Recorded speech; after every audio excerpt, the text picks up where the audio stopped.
My favorite e-commerce platform does everything wrong. You know what I mean?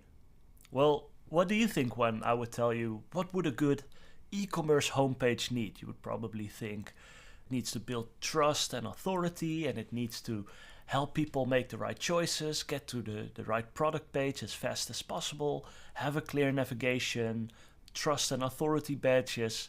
But what about this homepage? Well, that's definitely something different, right? So this is Upfront, and Upfront sells, well, what's the right name? Protein shakes, protein bars, things like that. But this is their homepage. It's a very large video of a woman waving a Dutch flag. It just says Upfront and nothing else. Underneath it shows a couple of products and there's a footer. So the homepage is quite underwhelming, but I think the magic happens when you open up this menu. So it has a pretty clear, well, categorization. So you have everything: foods, shakes, snacks, creatine, pre-workout, endurance, supplements. So pretty clear.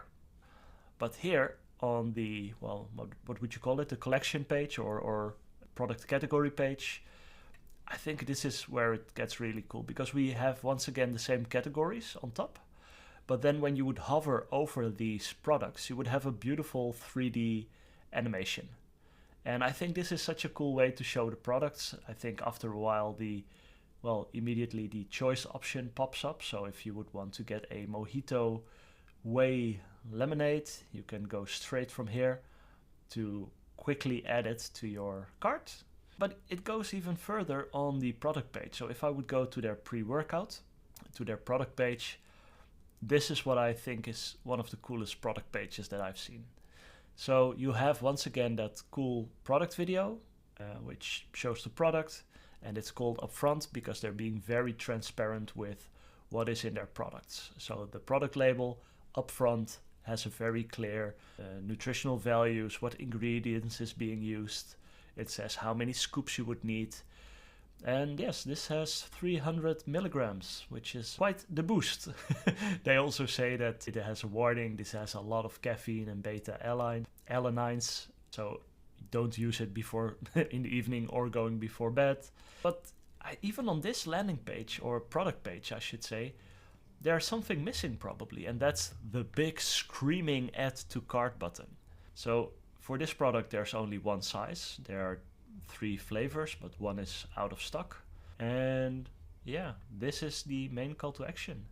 The weird thing is even that I can select it and nothing happens besides the image, product image changes.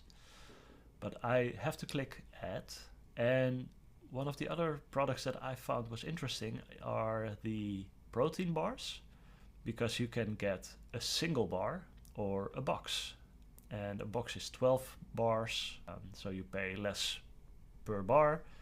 And then once again, you have the choice for flavor, and that flavor choice has the add to cart. So I would love to know, what do you think? Should this be a selector? And should there be a single add to cart button? I'd love to know what you think. And I'm even more curious, do you think Upfront experimented with this? Did they run an A/B test and figure out, hey, this actually helps us to get the most add to carts or the highest conversion rate? Before I let you go, there's a beautiful shopping cart. There are 4 products, so it's free shipping. There is a big I'm going to pay button. There's a small upsell in the cart, which I think is an interesting choice. And I will delete a couple of products to see if I can get under the free shipping. So this is a cool way to encourage people, of course, to purchase more. And then finally, the checkout is the basic or the default Shopify checkout. So nothing too crazy here. You are getting kind of kidnapped because there's no real back button here anymore. So you would have to use your native browser's back button to get back to the store. But that's it. This is one of my favorite e-commerce stores, and I would love to know what you think of it, because they're doing things a little bit different. Of course, a lot of customer reviews. And yeah, what do you think?